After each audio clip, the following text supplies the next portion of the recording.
انہوں نے اپنا دفاع کیا، دفاع کے علاوہ کچھ نہیں کیا، لیکن جو کارروائی پولیس کی طرف سے کی جا رہی ہے وہ افسوسناک ہے، اور جس کو گرفتار کیا ماسٹر مائنڈ بتایا جا رہا ہے وہ میں یہ کہتا ہوں کہ وہ نردوش ہے۔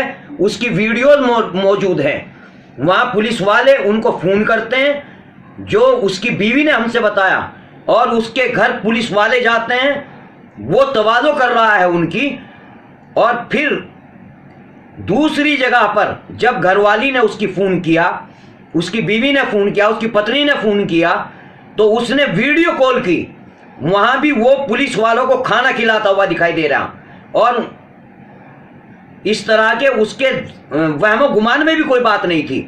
وہاں کا انسپکٹر جو ہے اس کا فون چیک ہونا چاہیے، اس نے فون کر کے اسے بلایا وہاں، اور بلا کر کے یہ کہا کہ یہاں جھگڑا ہو گیا ہے، آپ یہاں آؤ، اسے شانت کرو۔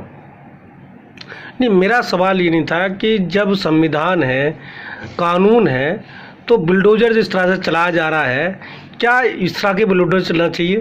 نہیں، بلڈوزر بالکل نہیں چلنا چاہیے۔ میں تو یہ سمجھتا ہوں یہ بھی ایک سازش ہے، اور وہ قانون اپنے ہاتھ میں لے رہے ہیں۔ یہ قانونی چیزیں ہیں ہی نہیں۔ اگر قانونی چیز ہوتی تو جمعیت علماء ہند فوراً سپریم کورٹ پہنچی، اور سپریم کورٹ سے اسٹے ایک دم ملا، اور تب وہ بلڈوزر رکا۔ سب غیر قانونی طریقے سے یہ بلڈوزر چل رہے ہیں۔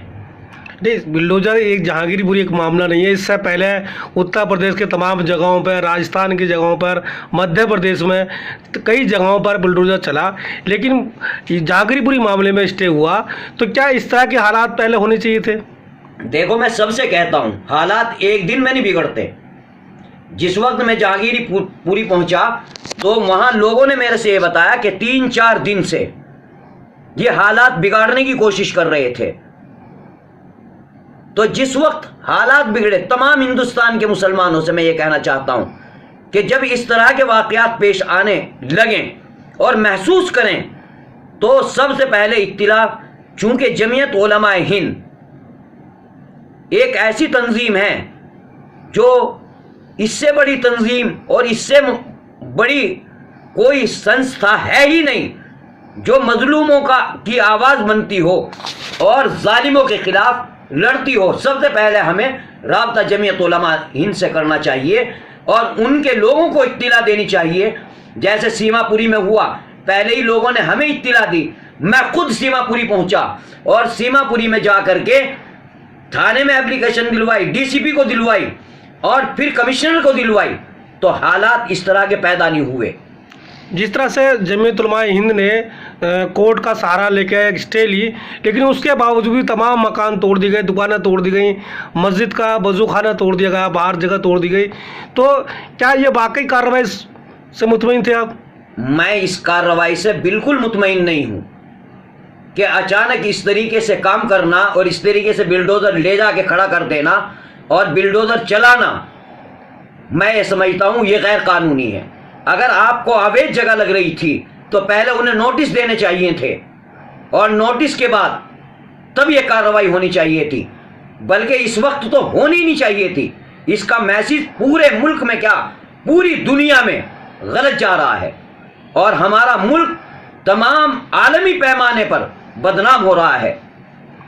جس طرح سے جہانگیر پوری معاملے میں کارروائی کی گئی، اس میں ہندو سماج کے جو لوگ ہیں، جو دوسرے سمودائے کے لوگ ہیں، ان کو گرفتاریاں نہیں کی گئیں، بہت کم نہ کے برابر کی گئیں۔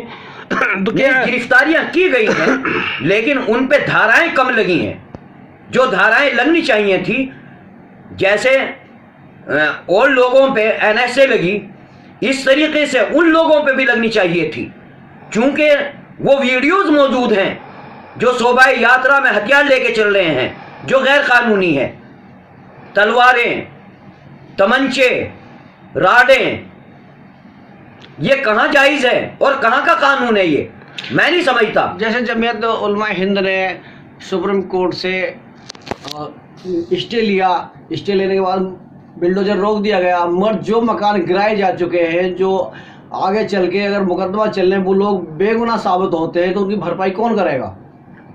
ان پہ مقدمات ہوں گے، ان پہ مقدمات ہوں گے، اور مقدمات انشاءاللہ ہمارا کورٹ، سپریم کورٹ انصاف کا مندر ہے، انصاف کی جگہ ہے. کیا جمعیت اس مسئلے کو لے کے سپریم کورٹ دوبارہ سے جائے گی کہ جن لوگوں کی بھرپائی نہیں ہوئی ان کی بھرپائی کر پائے؟ بالکل جائیں گی. جمعیت علماء کا کام کیا ہے؟ مظلوم کا ساتھ دینا. تو کیا ایسے میں جس طرح سے کارروائی سے بالکل مطمئن نہیں ہے، تو کیا واقعی میں جس طرح سے NSA لگا ہے کچھ لوگوں پہ، دوسرے لوگوں پر نہیں لگا، اس معاملے کو لے کے بھی کورٹ کا دروازہ کھٹکا کہ جمعیت علماء انشاءاللہ جمعیت علماء ہند اس معاملے کو کورٹ، سپریم کورٹ تک لے چلی گئی ہے، جائے گی نہیں بلکہ چلی گئی ہے.